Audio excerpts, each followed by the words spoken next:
মৌলভীর দোকান মরফলা সরোয়ার বাজার সড়ক এখন মরণ ফাঁদ, দুর্ভোগে শিক্ষার্থী ও জনসাধারণ।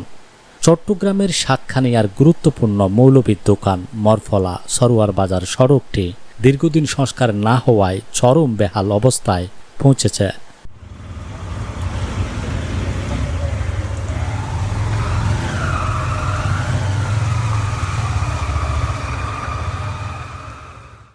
সড়কের বিভিন্ন স্থানে বড় বড় গর্ত ও খানাখন্দ সৃষ্টি হওয়ায় এটি বর্তমানে এলাকাবাসীর জন্য এক ধরনের মরণ ফাঁদে পরিণত হয়েছে।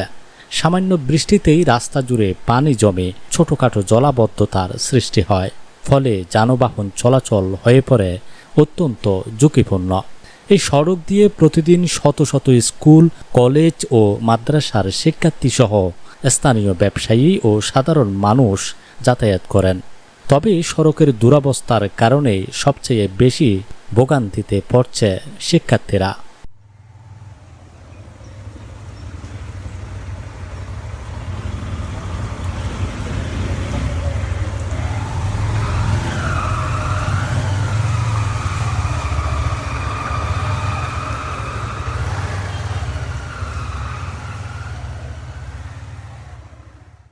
স্থানীয়দের তথ্য অনুযায়ী রসুলাবাদ ইসলামিয়া সিনিয়র ফাজিল মাদ্রাসা, জাফর আহমদ চৌধুরী কলেজ, উত্তর সাতখানিয়া আলী আহমদ প্রাণহরি উচ্চ বিদ্যালয় এবং আসমা মফজল গার্লস হাই স্কুলের শিক্ষার্থীরা প্রতিদিন এই সড়ক ব্যবহার করে।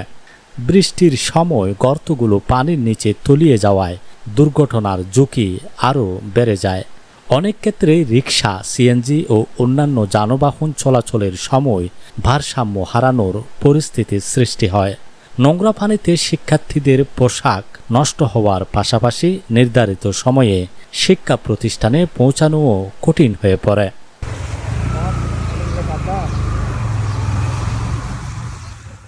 সড়কের বেহাল অবস্থার প্রভাব পড়েছে স্থানীয় ব্যবসা বাণিজ্যেও। সরোয়ার বাজার সহ আশপাশের এলাকার ব্যবসায়ীরা পণ্য পরিবহনে অতিরিক্ত খরচ ও নানা প্রতিবন্ধকতার মুখোমুখি হচ্ছেন। অনেক চালক এই সড়কে যানবাহন চালাতে অনাগ্রহ প্রকাশ করেন, আর চলাচল করলেও বাড়তি ভাড়া দাবি করেন। একজন স্থানীয় বাসিন্দা বলেন, সড়কের গর্তগুলো এখন মরণ ফাঁদে পরিণত হয়েছে। বৃষ্টির সময় কোথায় রাস্তা আর কোথায় গর্ত তা বোঝা যায় না। যে কোনো সময় বড় ধরনের দুর্ঘটনা ঘটতে পারে। এই অবস্থায় জনদুর্ভোগ লাঘব ও শিক্ষার্থীদের নিরাপদ যাতায়াত নিশ্চিত করতে দ্রুত সড়কটি সংস্কারের দাবি জানিয়েছেন এলাকাবাসী। তাদের প্রত্যাশা, সংশ্লিষ্ট কর্তৃপক্ষ জরুরি ভিত্তিতে প্রয়োজনীয় পদক্ষেপ নিয়ে সড়কটি চলাচলে উপযোগী করে তুলবে।